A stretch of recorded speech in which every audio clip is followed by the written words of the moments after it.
السلام علیکم ورحمۃ اللہ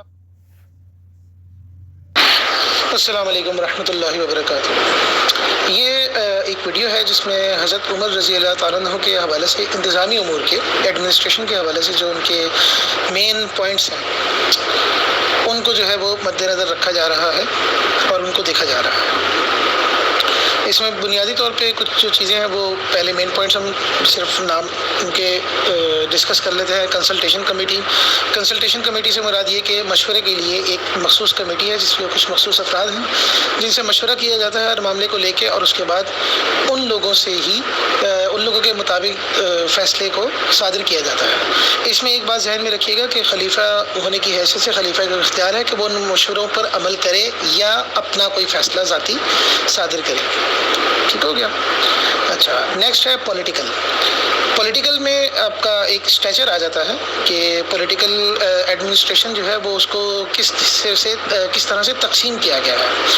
اس میں اسٹیٹ ریاست یعنی خلیفہ آ جائے گا، پھر پروونس ہے، اس کے ساتھ ولی اور امیر آ جائیں گے، اور پھر ڈسٹرکٹ علاقائی طور پہ، مطلب ایک چھوٹے علاقے کے طور پہ پروونس میں بڑا علاقہ ہو گیا اور ڈسٹرکٹ میں چھوٹے علاقے ہو گئے۔ پھر پولیٹیکل ایڈمنسٹریشن کو مزید جن حصوں میں تقسیم کیا گیا اس میں خلیفہ، گورنر، ولی، کاتب۔ جو اب اس میں ولی کے نیچے جو لوگ ہیں ان سے رتبے تقریباً برابر ہیں۔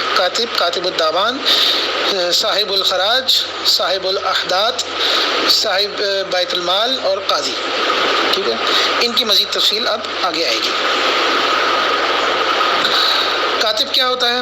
Chief secretary. کاتب الدیوان جو کہ ملٹری سیکرٹری ہے، ٹھیک ہے، مطلب فوج کے معاملات کو دیکھے گا۔ صاحب الخراج وہ ہے جو کہ ریونیو کلیکٹ کرتا ہے، ٹیکسز وغیرہ کا سسٹم، ٹھیک ہے، جس نے حکومت کے لیے جو ہے وہ محصولات اکٹھے کرنے ہیں۔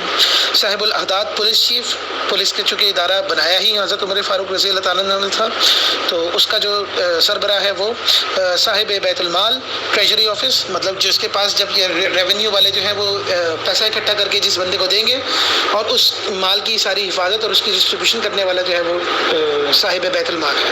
اور قاضی آپ کا چیف جج ہو گیا جو کہ اپنے پاس آنے والے مختلف معاملات، کیسز وغیرہ کی سنوائی وغیرہ وہ کرتا ہے۔ اس کے بعد آپ کی آ جاتی ہے آپ کا، اللہ بھلا کرے،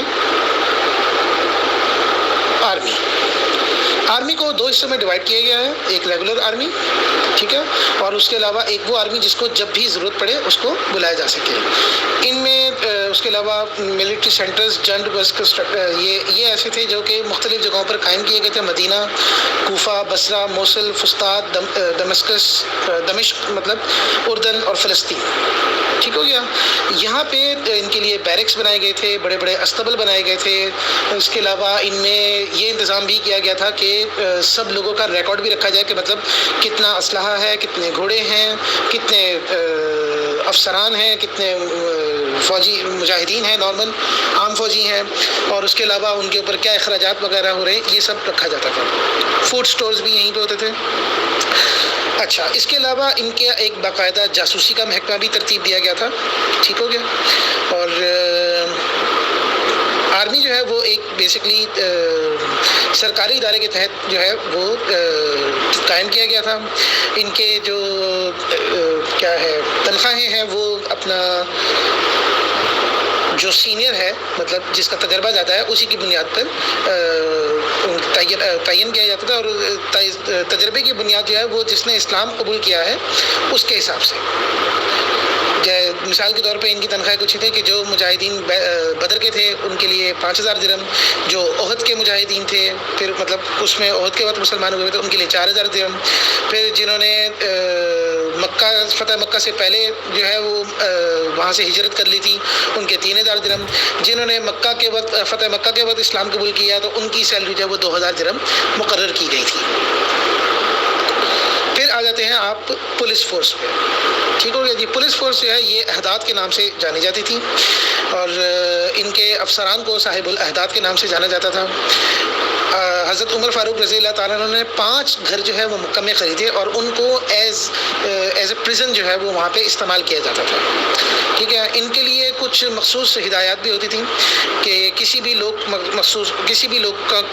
بھی بندے کو قانون کی خلاف ورزی نہ کرنے دیں. اور اس کے علاوہ ان کے لیے ہدایات یہ تھیں کہ یہ اس کو چیک کرتے تھے ناپ تول کے معاملات کو کہ کوئی بندہ جو ہے وہ غلط ناپ تول نہیں کر رہا. ٹھیک ہو گیا. اس کے علاوہ یہ دھیان رکھتے تھے کہ کسی جانور کے اوپر باربرداری کا جانور جو ہے اس کے اوپر کوئی ضرورت سے زیادہ سامان نہیں لادا جا رہا. اور اس کے علاوہ کوئی شخص جو ہے وہ شراب خریدنا یا بیچنا جو ہے وہ اس کے اوپر پابندی تھی, وہ یہ کام نہیں کر سکتا تھا. پھر اس کے بعد آ جائیں آپ جوڈیشل پہ. ٹھیک ہے. مطلب عدالتی نظام. اچھا, اس میں یہ تھا کہ عدالتی نظام کو جو ہے وہ تمام عمرا سے علیحدہ کر دیا گیا تھا. قاضی یا جج جو ہے وہ ان کی تشخیص کی جاتی تھی, ان کو سلیکٹ کیا جاتا تھا. ان کے لیے ضروری تھا کہ وہ اسلامک لاء کو جو ہے وہ نہ صرف اچھے طریقے سے سیکھیں بلکہ اس کی انٹیگریٹی کو قائم بھی رکھیں. ان کی اتنی زیادہ جو ہے وہ کیا نام ہے تنخواہیں قائم کی جاتی تھی کہ ان کو رشوت کے لیے جو ہے وہ مطلب کوئی مجبور کر ہی نہ سکے. اور اس کے علاوہ قاضی جو ہیں ان کو یہ اجازت نہیں تھی کہ وہ تجارتی معاملات میں یا کوئی بھی اور الگ کاروبار کر سکیں. ٹھیک ہو گیا. اور اس وقت کے جو جج تھے صاحبان تھے وہ ان کے یہ تھے زین بن ثابت جو کہ مدینہ کے قاضی تھے, عبداللہ بن مسعود جو کہ کوفہ کے قاضی تھے. پھر اس کے بعد آپ آ جاتے ہیں پبلک ٹریجری پہ, مطلب عمومی بیت المال کریں اس طرح کے. تو حضرت عمر رضی اللہ عنہ نے جب صحابہ رضی اللہ عنہ سے ان سے مشورہ کر کے ایک انہوں نے بیت المال جو ہے وہ مدینہ میں قائم کیا. عبداللہ بن ارقم جو ہے وہ اس کے پہلے جو ہے وہ بیت المال کے دیوان یا ٹریجری آفیسر کہہ لیں وہ قائم کیے گئے تھے. اور اس میں جو ہے وہ یہ بھی طے کیا گیا تھا کہ دیگر علاقوں سے جو آنے والا مال ہے اس کو جو ہے وہ اس علاقے کے اخراجات وغیرہ نکالنے کے بعد جو مال باقی بچ جاتا تھا اس کو مدینہ کی طرف ٹرانسفر کر دیا جاتا اور پھر مدینہ سے وہ مزید علاقوں میں یا جیسے جیسے انہوں نے خرچ کرنا ہے وہ ویسے ڈسپرس کیا جاتا تھا. اور اس بیت المال کے جو آمدنی کے ذرائع تھے وہ بیسکلی یہ تھے زکوٰۃ, جزیہ, عشر اور اس کے علاوہ فدایہ اور خراج وغیرہ جو رسول کیا جاتا تھا جنگ کے نتیجے میں, وہ اس کے بنیادی طور پہ کیا نام ہے آمدنی کے ذرائع تھے. اس کے بعد آپ آ جاتے ہیں, آپ کا اللہ بھلا کرے, ٹاؤن پلاننگ پہ. ٹھیک ہو گیا. کوفہ, بصرہ, فسطاط وغیرہ جو ہے وہ یہ ایسی آبادیاں تھیں جو کہ ٹاؤن پلاننگ کے تحت جو ہے باقاعدہ آباد کی گئی تھی اور ان میں ایسی مارکیٹس بھی جو ہے وہ قائم کی گئی تھی کہ لوگوں کو خریداری کرنے میں مشکلات نہ ہوں اور ان کے لیے وہاں پہ آسانیاں ہوں. کوئی بھی خریداری کرے تو بہت دور دراز کے علاقوں میں نہیں جانا پڑا, وہیں پہ باقاعدہ مراکز قائم کیے گئے تھے. مرکز کی استعمال جو اصطلاح جو ہے وہ زیادہ بہتر اگر آپ جاننا چاہیں تو اسلام آباد میں اگر آپ کوئی ہو تو اس کو پتہ ہوگا کہ مرکز یا یہ بھی تقریباً اسی طرز پہ بنائے گئے ہیں. اس کے بعد ایڈمنسٹریٹو آفیسز. ٹھیک ہے. ایڈمنسٹریٹو آفیسز جو ہیں وہ قائم کیے گئے تھے جس میں دارالامارات ہے. امارات جو ہیں جو کہ گورنمنٹ کے آفیسز ہوتے تھے اور ان کے رہائشی علاقے ہوتے تھے. اور اس کے علاوہ بلڈنگز بنائی گئی تھیں جو کہ دیوانز کے نام سے مشہور ہوتی تھیں.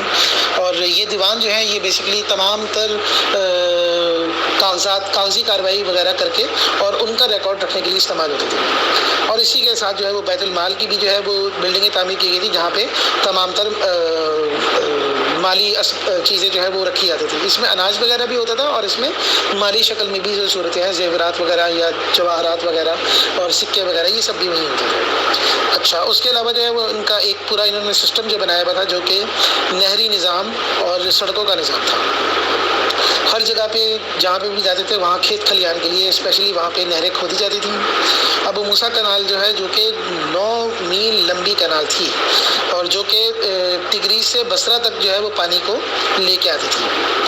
اور اس کے علاوہ ایک امیر المومنین کنال تھی جو کہ نیل کو سرخ سمندر سے ملاتی تھی, نیل کو مطلب ریڈ سی کے ساتھ ملاتی تھی جو کہ آج بھی ہے. اور اس کے علاوہ جو ہے وہ کئی سڑکیں بھی اور پل بھی تعمیر کیے گئے جو کہ عوامی استعمال کے لیے تھے. اور اور اس کے علاوہ مدینہ سے لے کے مکہ تک کی درمیان جو سڑک تھی، جو رستہ تھا، اس میں جو ہے وہ کئی سرائے خانے قائم کیے گئے تھے، کنویں لگائے گئے، اور اس کے علاوہ جو ہے وہ کھانے پینے کے لیے جو ہے وہ اس طرح کے بنائے گئے تھے اسٹال کہ مختلف لوگوں جگہوں پہ سفر کرتے ہوئے لوگوں کو پریشانی کسی بھی حوالے سے نہ ہو۔ یہ ہے ایک اوور ویو جو کہ حضرت عمر رضی اللہ تعالیٰ عنہ نے اپنے دور خلافت میں حکومتی انتظامات کو چلانے کے لیے، لوگوں کی سہولیات کے لیے قائم کیے گئے تھے، جس سے سبق لیتے ہوئے ہم مزید آگے ان انتظامات کو بہتر کرتے ہوئے موجودہ دور کے حساب سے ان کو اپ گریڈ کرتے ہوئے استعمال کر سکتے ہیں، اور ہمارے ہاں لوگوں کو چاہیے کہ ہم اس سے اسباق حاصل کریں۔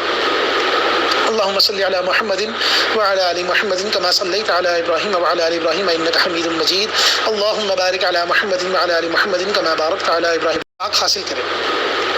اللهم صل على محمد وعلى آل محمد كما صليت على إبراهيم وعلى آل إبراهيم إنك حميد مجيد اللهم بارك على محمد وعلى آل محمد كما باركت على إبراهيم وعلى آل إبراهيم إنك حميد مجيد۔ یا اللہ ہمیں سیکھنے کی اور سمجھنے کی اور عمل کرنے کی توفیق نصیب فرما، آمین یا رب العالمین۔